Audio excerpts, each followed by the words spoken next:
In today's episode, double my workload? Fine. Sure, let's go over rent. He said I could, so I did. So let's get started. Double my workload? Fine. Hey everyone, hope this pandemic has been treating y'all well. Figured I've covered a lot of my military stories on here, and it's time to move past that and go into my old security gig. I have a lot of stories from there and figured I'd start with some malicious compliance. So this company was a bit different from what I was expecting as far as security goes.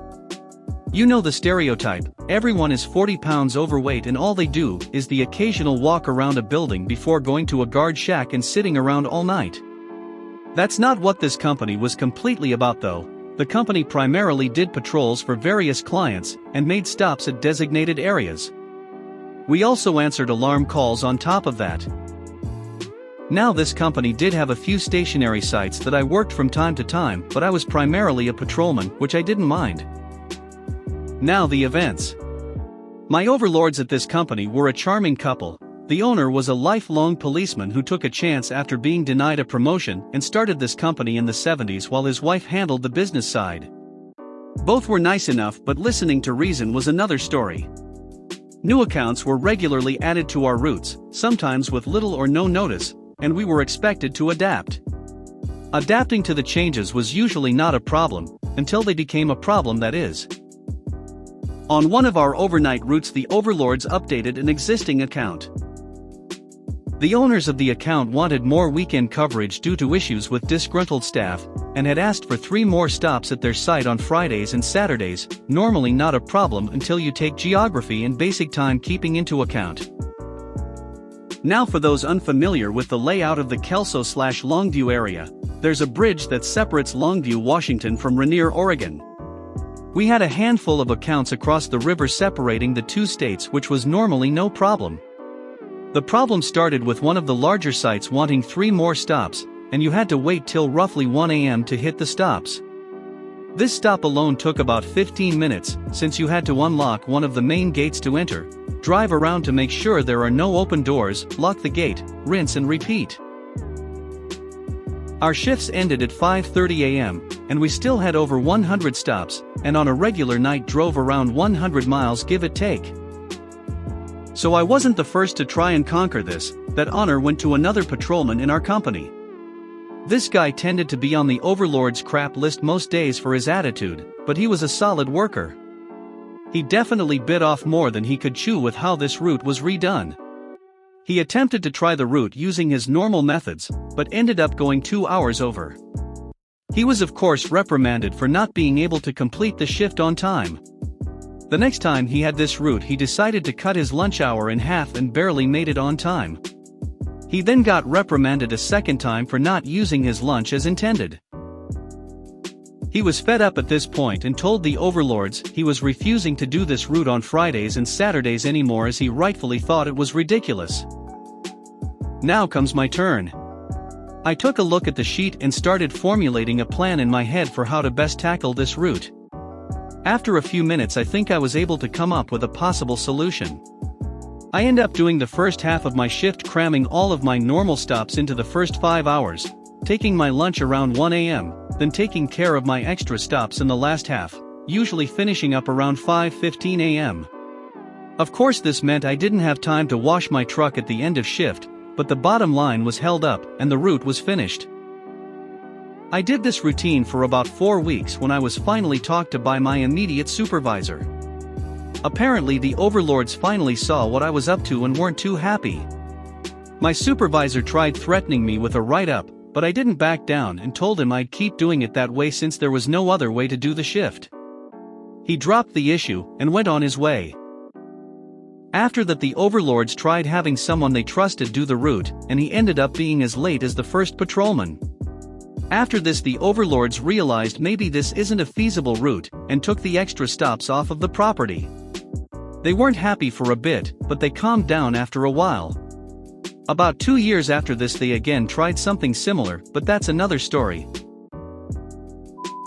Sure, let's go over rent. Sorry for formatting errors. I live with my husband and my good friend in a huge apartment. We have a third bedroom we used as a craft/hobby room. This past spring my best friend was going through some hard things at home. His parents found out he was bi and he's part of a very strict religion with no tolerance for the LGBT+ community. So after talking with my housemates we invited him to come live with us. To say he was grateful was an understatement. He cried like big, manly, ribcage-racking sobs. He moved in immediately. The first month was great. I told him I wasn't going to charge him rent the first month, because he had moving expenses and his parents were kind of extorting him for money and use of his SUV. The written expectation we all signed was rent, utilities, and the cost of one big meal per day divided by 4. I wrote it all down as rent, $1,800/4. Gas and electric, between $100-$150/4. Monthly grocery cost for 4 adults, $400/4. Evenly split, $537 per month. He agreed and promised to pay it by the 1st of every month starting in May. Well, as things usually go, that first month was as good as it got.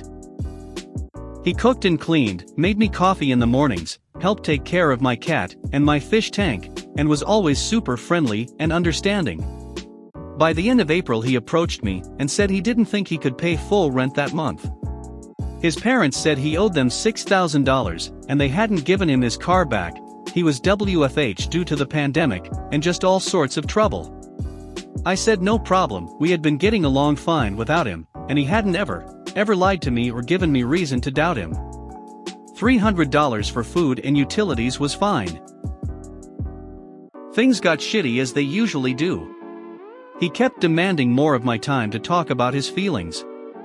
Got jealous when I spent time with my husband alone and started asking if I was mad at him, like literally every day.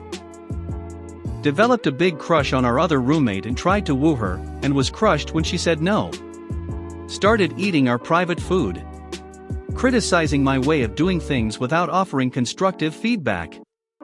The electricity spiked to over $300, because he left his lights and 3 computers on all the time. He caused a $50 overage fee for our Wi-Fi. I asked him to pay the difference and he did, but complained that we needed unlimited internet so he could do his job. I said okay, but he'd be on the hook for the extra charge. Things got worse, but they were still workable. I figured it was just him adjusting to living with other people. In July he sat me down and said we needed to change our rent agreement. He felt he was paying too much for his share, and his sister in Arkansas said that his portion was outrageous, and that their household bills were less than $1,400 a month for a mortgage and a family of 5 people. So obviously I was trying to wring him for money. So we went over the bills. Turns out I had made a mistake, he was absolutely right.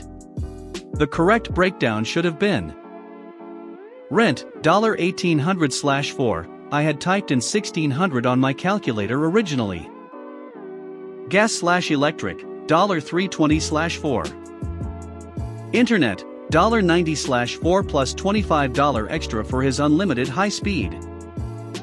Groceries, $400/4. His new monthly payment was $677. I rounded down the change because I'm a good friend.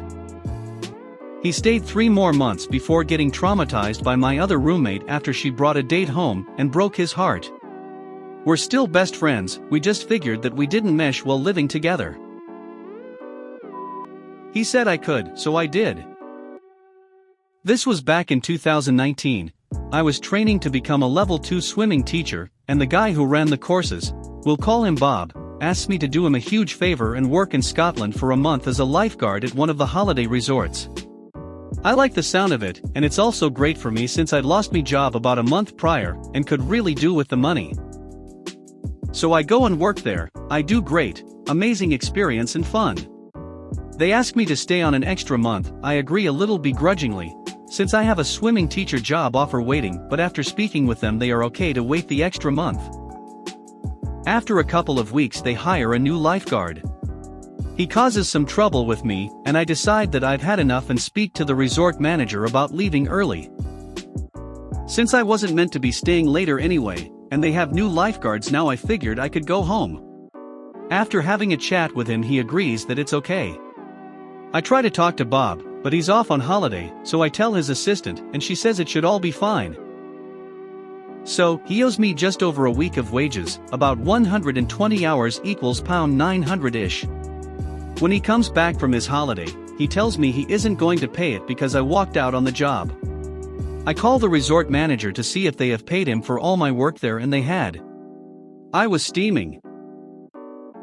I called Bob and basically told him he had to pay me the money I had earned. He just kept saying, "You walked out.